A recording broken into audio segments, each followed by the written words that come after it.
Hello my dear students, I welcome you all on my YouTube channel Curious Physics. Today I am going to start the final part of this particular fourth chapter of your NCERT physics book, and today's topic is moving coil galvanometer. Okay, in the previous part we have studied the basic concept of torque. When a particular loop is placed in a uniform magnetic field, then we have find the value of you can say that the torque, the find the value of torque. The basic concept of moving coil galvanometer is based on that particular concept. Okay, but what is galvanometer? Galvanometer is nothing but it is basically an electric device. It is basically an electric device used to measure small currents.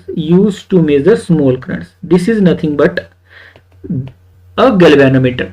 This is the in left hand side. This is basically the structure of galvanometer. Galvanometer is consist of magnets, and these particular magnets are nothing but the horseshoe type magnet, or you can say these are used to provide radial constant magnetic field. Radial constant magnetic field is this direction B, from north pole to south pole. Radial constant magnetic field. Okay, and A is the area of this particular loop, or you can say the soft iron core, etc. Okay, when this magnetic field, or you can say when the current is passing through this loop, this particular loop will experience the torque. And the value of torque will be NIAB sin theta. We have just studied this particular concept in last part, and here the angle between theta, the angle between current, you can say the sin theta is 1. Here the magnetic field is radially passing through this particular loop. Here theta is 90 degree, so the torque will be NIAB. N is the total number of turns, I is the current, A is the area of the loop, and B is the magnetic field. Okay, are you getting my point or not? Okay, now this particular loop is consist of a spring. This particular loop is consist of a spring having spring constant K,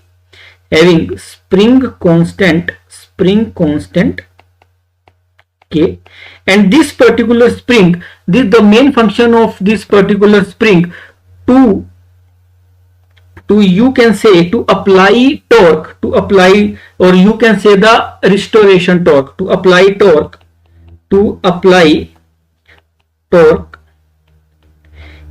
in the direction of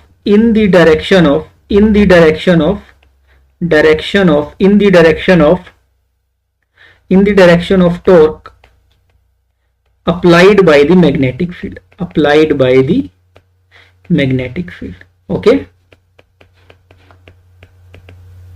mean to say that this particular spring try to you can say try to neutralize the effect of this magnetic field, and the value of that particular restoration torque, or you can say the opposite torque, the value of this spring torque will be K into phi. K is the spring constant, and phi is nothing but the deflection of this particular needle, or you can say the pointer. Okay, this opposite torque and the torque applied by the magnetic field are equal. So this can be equation 1, you can say this can be equation 2. Then K phi is equal to NIAB,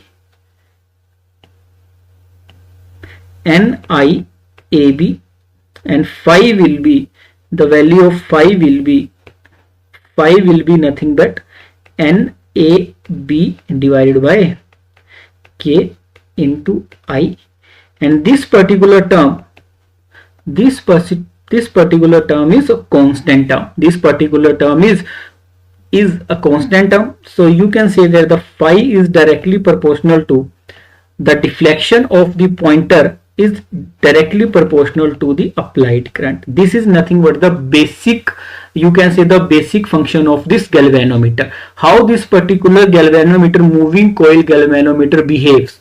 Okay, the basic concept is the application of torque, which we have studied, NIAB sin theta. Here theta is 90 degree, and this particular torque is opposed by the torque applied by the spring, and the value will be k phi. K phi is the deflection, phi is the deflection of the pointer.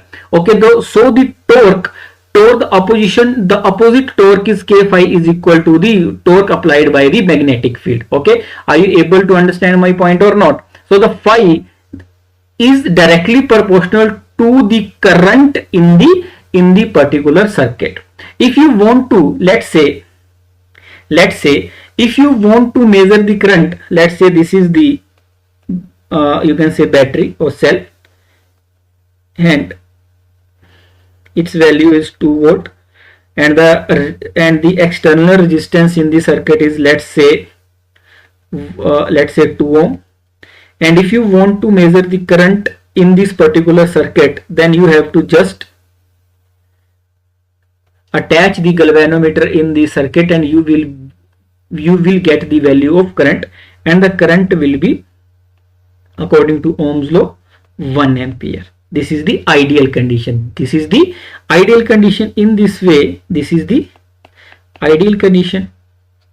If you put galvanometer in the circuit, then it has to give the value of current. It has to give the value of current, but there is some, you can say, some issues. This particular, you cannot directly attach this galvanometer in the circuit.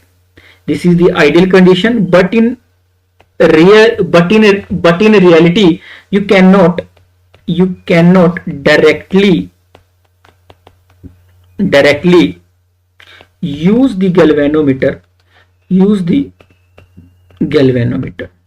There are two reasons why this galvanometer cannot be directly used in a circuit. First reason is galvanometer is very sensitive device. Moving coil galvanometer is very sensitive device. Why very sensitive device? Because the deflection, the full scale deflection take place at a very low current, because the full deflection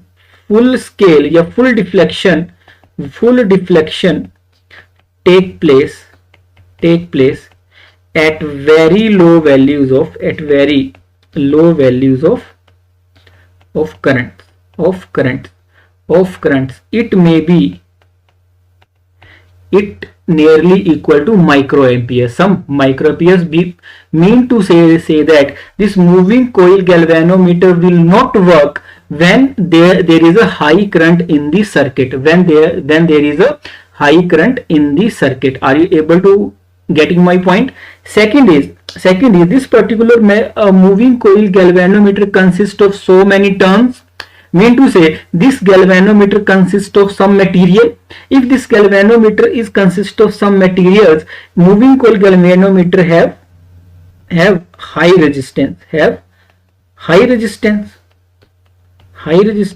Mean to say that if you put this particular moving coil galvanometer directly in the circuit, it will change the net resistance of the circuit. It will change the net resistance of the circuit.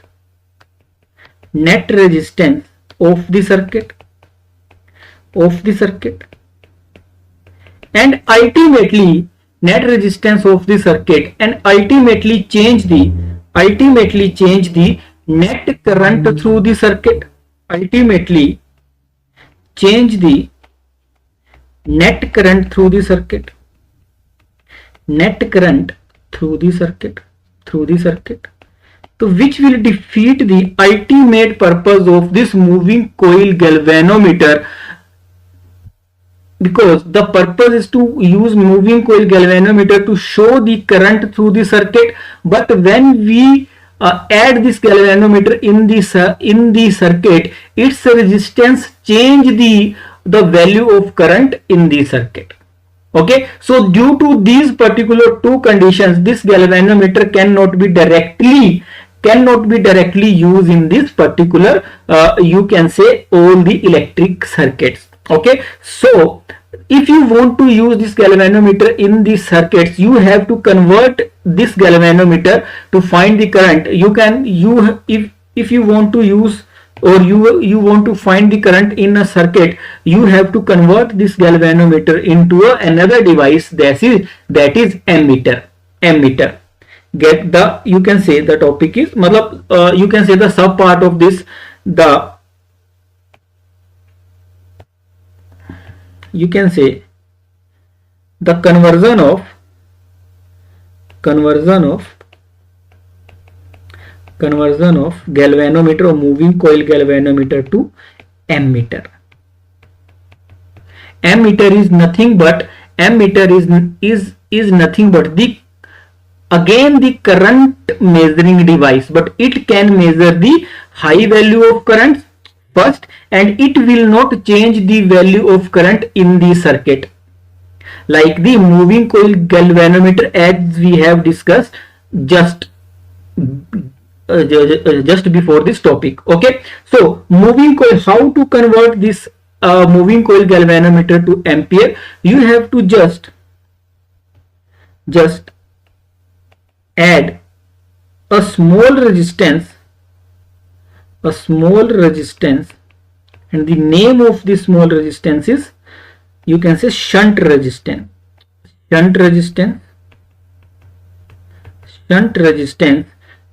have to add small resistance RS parallel to the moving coil galvanometer. Okay, in this way you can convert this moving coil galvanometer to ammeter. Okay, let's say this is the galvanometer, and this is nothing but the resistance of the galvanometer. Rg is the resistance of galvanometer. Now what we are going to do, we have just add this resistance Rs, which is very small as compared to Rg, parallel to this particular moving coil galvanometer, and this whole system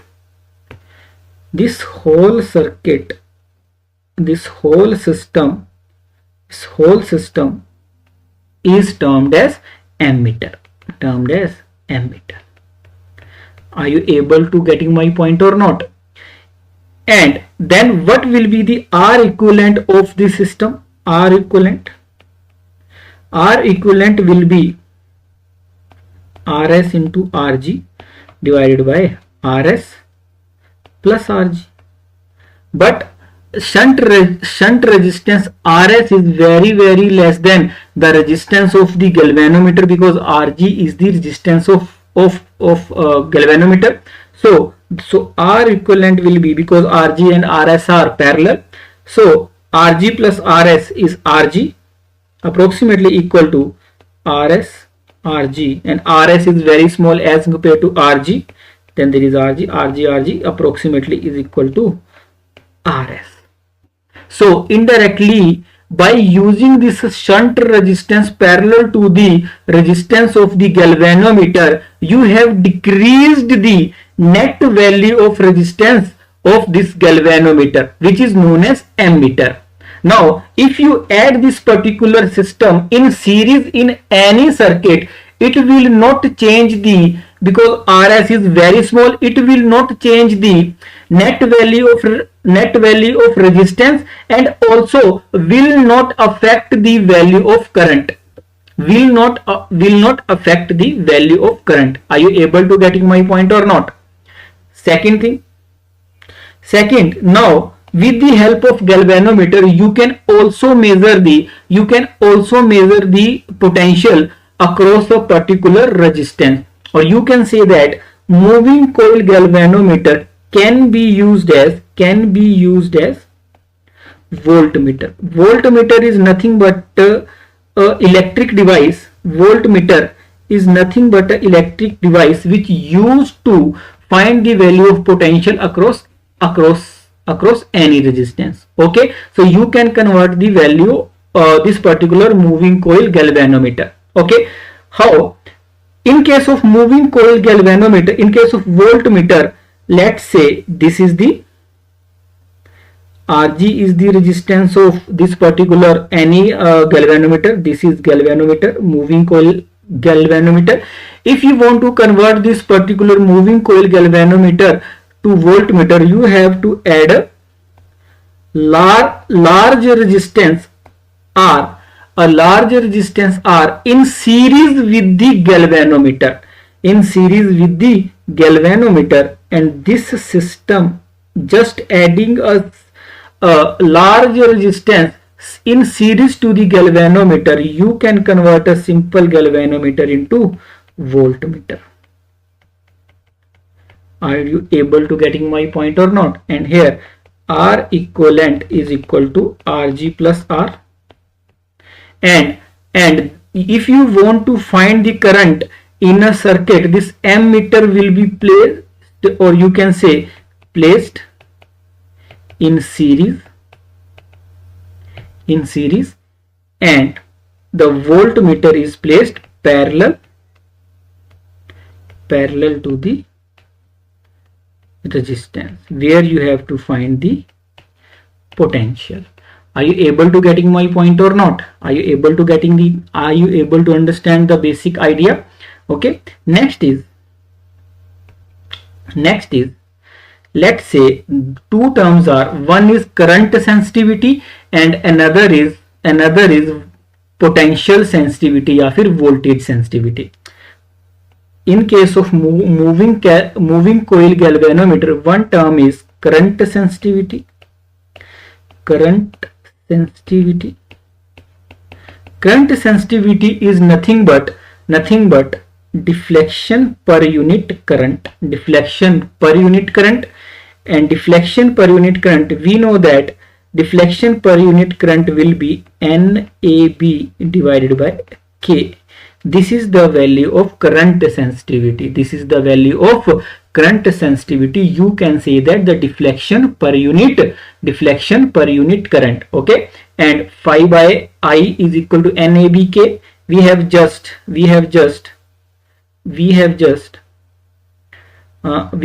moved the value of current from this right hand side to left hand side. Phi by I is equal to nothing but NAB by K, which is current sensitivity. Okay, second is voltage sensitivity या फिर potential sensitivity. Potential sensitivity is nothing but phi per unit potential. You know that phi is equal to NABI divided by K. Then phi by V is equal to NABK I by V, and V by I is R. So you can write NAB by K into R. R is the resistance of the loop. Then there is some topic is given that if you change the total number of turns in a particular, you can say, loop, then the current sensitivity will change, but the potential sensitivity will not change. It is written that by changing the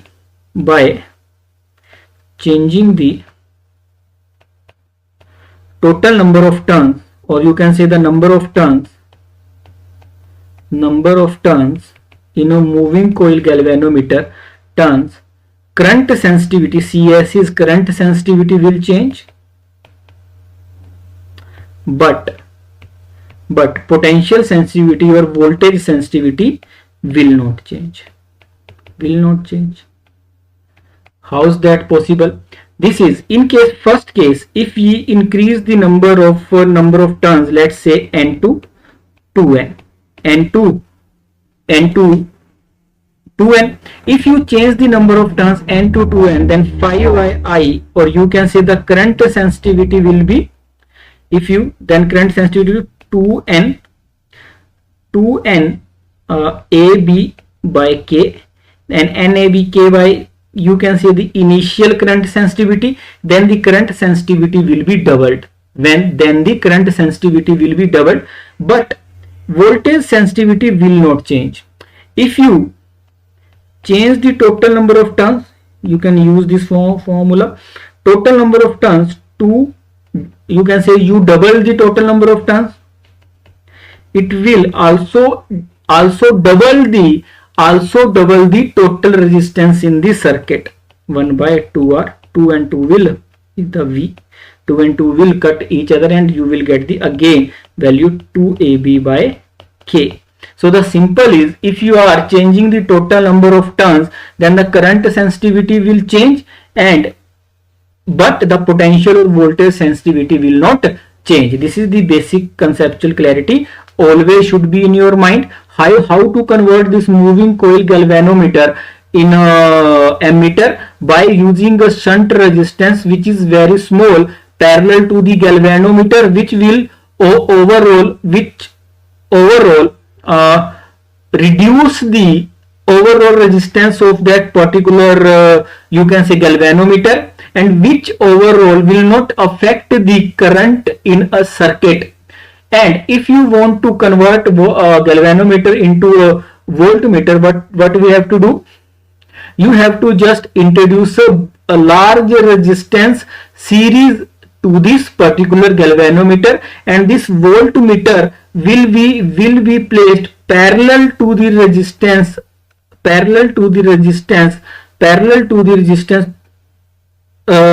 through which you have to find the value of potential. Are you able to getting my point or not? Next is a question. In the circuit, the current is to be measured. What is the value of the current if the ammeter shown is a galvanometer with resistance? Now first case is when this galvanometer is introduced, ammeter is introduced in this particular circuit. The first case is directly you have introduced the galvanometer. Then what will be the R equivalent? 60 ohm is the resistance of the galvanometer, and this particular 3 ohm is the resistance of the circuit. Then the R equivalent will be 3 plus 60 is equal to 63 ohm, because both are in series. Now what will be the value of current? Value of current will be 3 by 63, which will be approximately very less. Are you able to getting my point or not? Now in B part, is a galvanometer described in A but converted an ammeter by a shunt resistance. Shunt resistance will be used approximately parallel to the RG what we have discussed. So R equivalent of this particular galvanometer, will be RG 60 into 0.02 divided by 60 plus 0.02, which will come out to be approximately 0.02 ohm.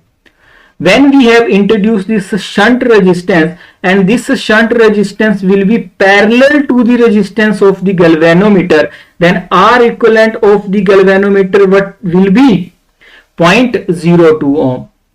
And now what will be the value of R equivalent of this whole circuit? The value of this ammeter R equivalent 0.02 ohm approximately, and in whole circuit the value will be 3 plus 0.02, the value will be 3.02, and the current through the circuit will be 3 divided by 3.02 according to Ohm's law, and the value will be approximately 0.99 ampere. And C part, what will be the value of current In case of ideal case, the current, there will be no resistance of the ammeter. And the C part, the ideal, in case of ideal condition, the current will be 3 by 3, V by R is equal to 1 ampere. Okay, so when in you can say, with the help of this example, the particular conceptual clarity can be increased. Okay, when we have directly used this galvanometer without this shunt, the current will decrease significantly. But when we use the shunt resistance parallel to this, the resistance of the galvanometer, the whole resistance will decrease, you can say, significantly, and the value of the current will be 0.99 ampere, which is comparable to the very nearby to this, the actual value of the current if there is no galvanometer. The values are very near, mean to say that if you want to put galvanometer directly in a circuit, you have to use this particular galvanometer with the help of shunt resistance. You cannot directly use this galvanometer. This is the whole case. You cannot directly use the moving coil galvanometer. If you use directly this particular moving coil galvanometer, it will change the whole scenario, or it will change the resistance as well as the current of the circuit. Okay, so you cannot use directly the galvanometer in a circuit. Are you able to understand my point or not? So can we move forward? Next is the exercise, and the first question is, a circular coil of wire consisting of 100 turns, each of radius 8 cm, carries a current of 0.40 ampere. What is the magnitude of the magnetic field B at the center of the coil? At the center of the coil, we have studied that magnetic field is, if there is n turns, mu naught I n, or you can say n mu naught I divided by 2r. Here n is 100, mu naught is 4 pi into 10 raised to power minus 7, value of I is 0.40 ampere, 2 is 2, and the radius is 8 into 10 raised to power minus 2 meters. Okay, and second question is, a long straight wire carries a current of 35 ampere. What is the magnitude of the field at the point 20 centimeter from the wire? You can, what we have discussed, through an infinite long wire, we have discussed that with the help of Ampere's circuital law, the value of magnetic field will be mu naught I divided by 2 pi d. So here the mu naught is 4 pi into 10 raised to power minus 7, I is 35 ampere, and 2 pi is constant, d is 20 into 10 raised to power minus 2. Directly use this formula, you will get your answer. 4.3 is, a long straight wire in the horizontal plane carries a current of 50 ampere in the north to south direction. The current is from north to south direction. Give the magnitude and direction of B. The magnitude of B, magnitude of north to south is moving north to south. Then the at 2.5 east, this is 2.5 east, but you can easily get the magnitude with the help of formula just we have used. But the direction of how to find the value of magnetic field, how to find the direction of magnetic field, and to find the direction of magnetic field, you have to put the thumb, in the direction of current. You have to put the current in the direction of thumb, and curl your finger toward that point. Here the hand will go in downward direction, the thumb, and the curl of finger will be the you can say the magnetic field in the direction of east to west. The direction of magnetic field, here the magnetic field in this point is moving toward you and is moving in circular path in this way. East, you can say east to west direction. The magnetic field will be east to west direction. How to find the direction of magnetic field?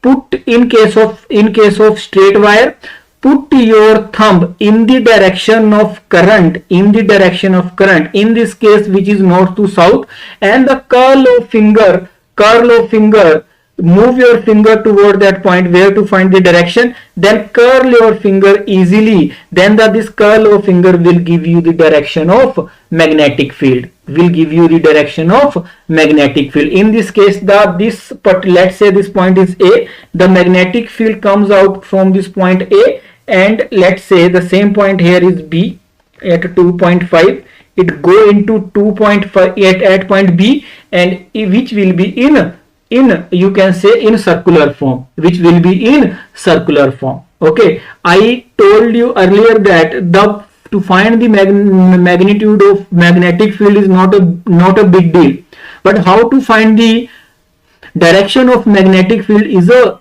very big deal, because you have to use, because how to find the magnitude, basically all is formula based, but how to find the direction is somewhat, you can say, the conceptual clarity should be there. Okay, next point is, a horizontal overhead wire line carries a current of 90 ampere in east to west direction.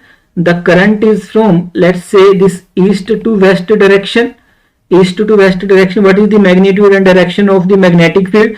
I said earlier that magnitude of magnetic field can easily be found with the help of mu naught I 2 pi d. Here I is 90 ampere and d is 1.5. But how to find the value of, how to find the direction of magnetic field? The current is moving in the direction of east to west. The current is moving east to west. So let's say this is east, this is west, the current is moving, not this, east to west.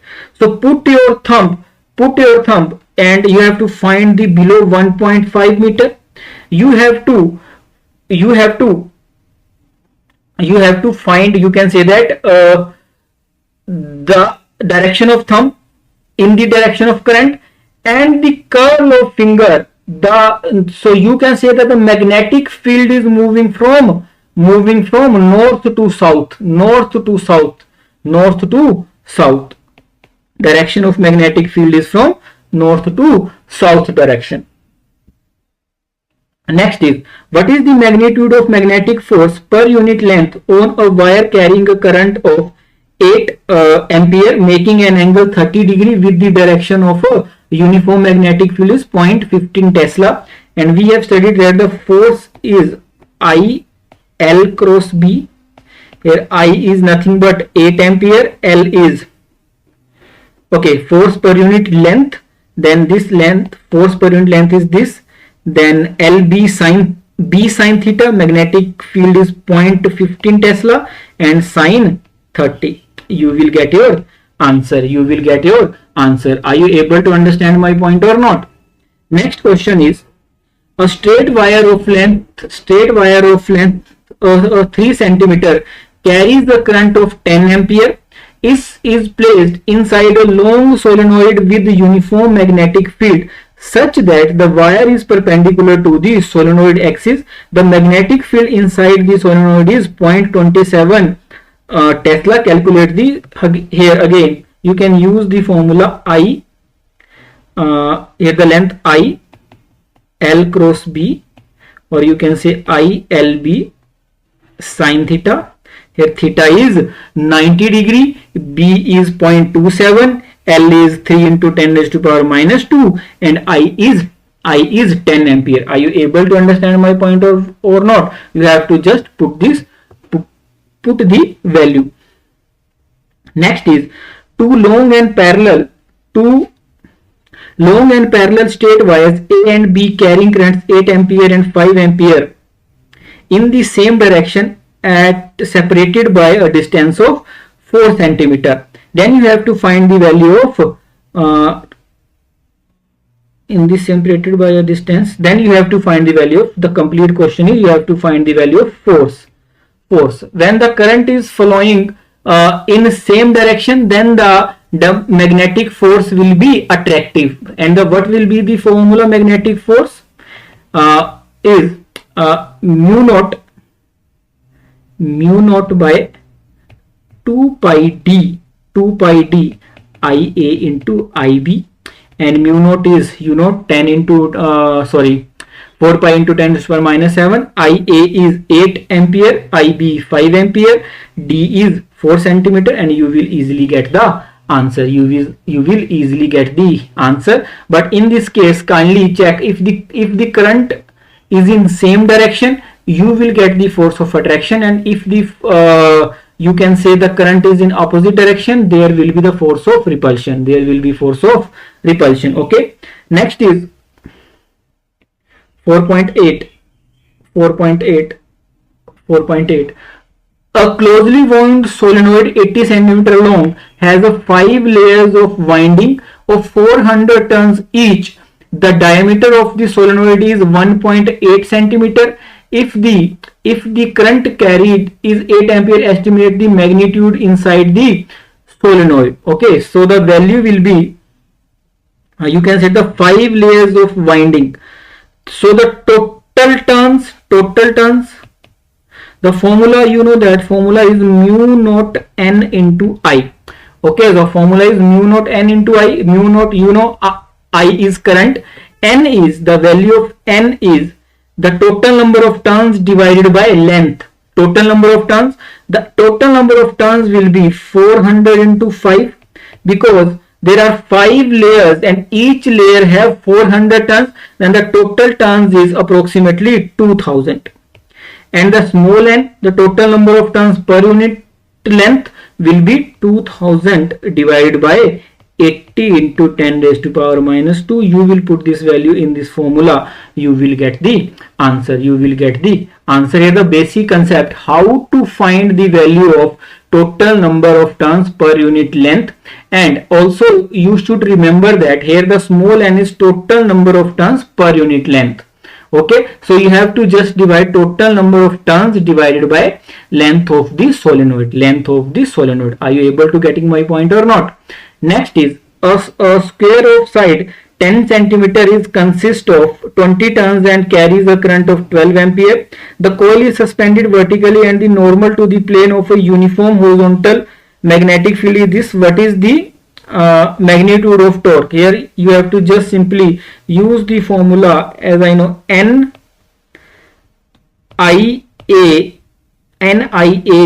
sin theta. NIAB sin theta. You have to just put the value. N is total number of turns, I is current, area of the square is 10 into 10 a square. Okay, you have to just, this question is totally formula based. Okay, so I can also check if there is something missing in this question. 4.9.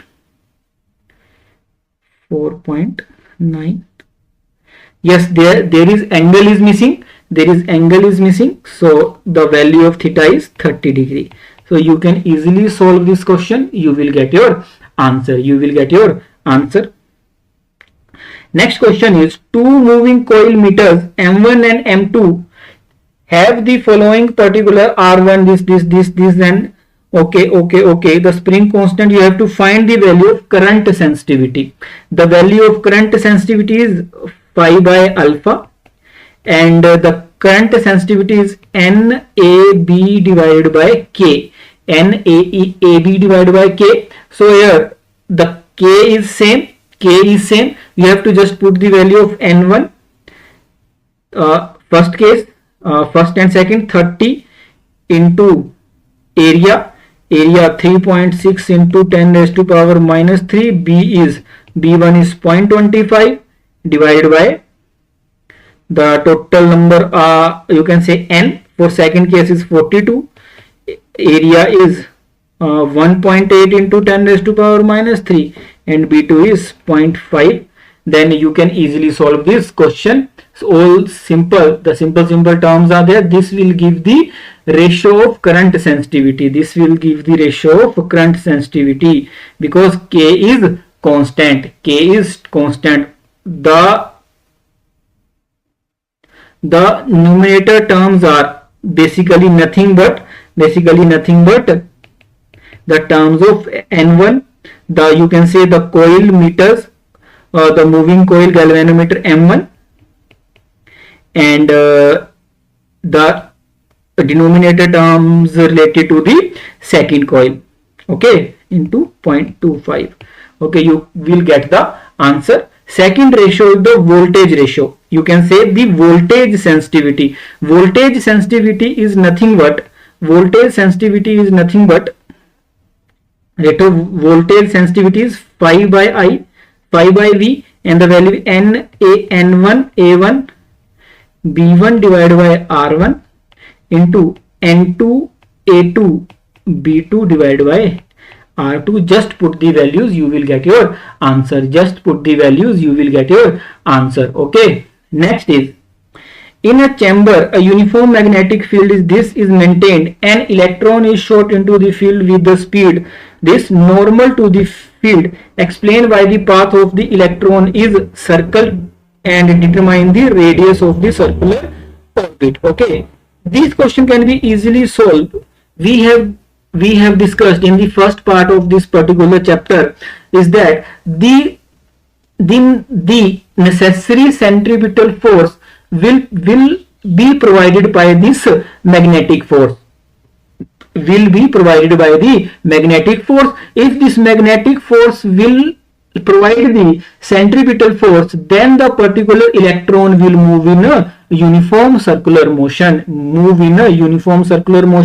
and the angle between speed and magnetic field is 90 degree. Okay, so here, and electron, you have to find the radius. This mv square by r is the centripetal force, will be provided by the QVB. We here E is nothing but the charge on electron, V is the speed, and B is the magnetic field. EVB sin theta, and the theta is nothing but 90 degree. EVB. So from here you will get the value of, easily you can get the value of V. You can say, yes, you will get the value of R, and the value of R will be, V and V will cut each other. You will get the value of mv by EB. M is 9.1 into 10 raised to power minus 31, and E is 1.6 into 10 raised to power minus 19. You will get your answer. Okay. Next is, in exercise 4.11, obtain the frequency of the revolution of the electron in its circular orbit. Does the answer depends on the speed of the electron? Okay, if you want to get the basically frequency of revolution, frequency of revolution is 1 by t. T is nothing but the time period, and time period will be equal to 2 pi r, the distance covered in one circle to complete one circle, and the velocity. Are you able to getting my point or not? So from here, from the above question, you will find the value of r, and this r can be put here. And the value of V is given. I think value of V is 4.8 into 10 raised to power 6. You will get the answer. And if you get the value of t, then you have to just do for this, you have to just 1 by t. You will get the frequency of revolution. Are you able to understand my point or not? Okay.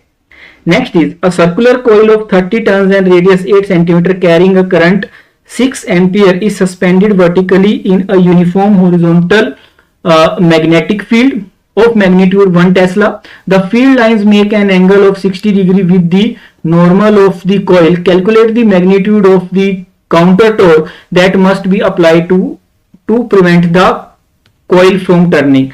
So the counter torque, the restoration torque, will be equal to the basically torque provided by the magnetic field, and that value of torque will be NIAB sin theta.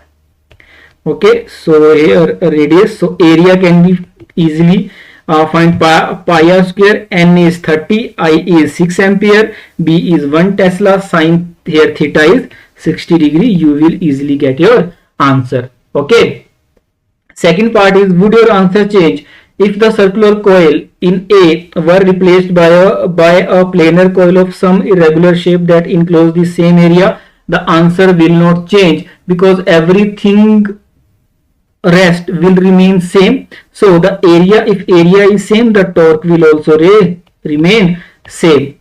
Area is also remain same, because the area, air is area of the shape. Okay, the area is not of a particular shape. Here the A is the area of any shape. In first case, the area is related to a circular coil. In second, some irregular shape. If area is same, then the torque will not change. Okay, I hope you have understood this particular concept, and that's all from my side in this particular chapter. Okay, so see you soon with the next chapter. So I think you are able to understand all the concept. If you have any feedback regarding anything in this particular chapter, you can write in the comment section. So okay, thank you so much. Keep practicing, and take care. God bless you. Bye bye. Take care.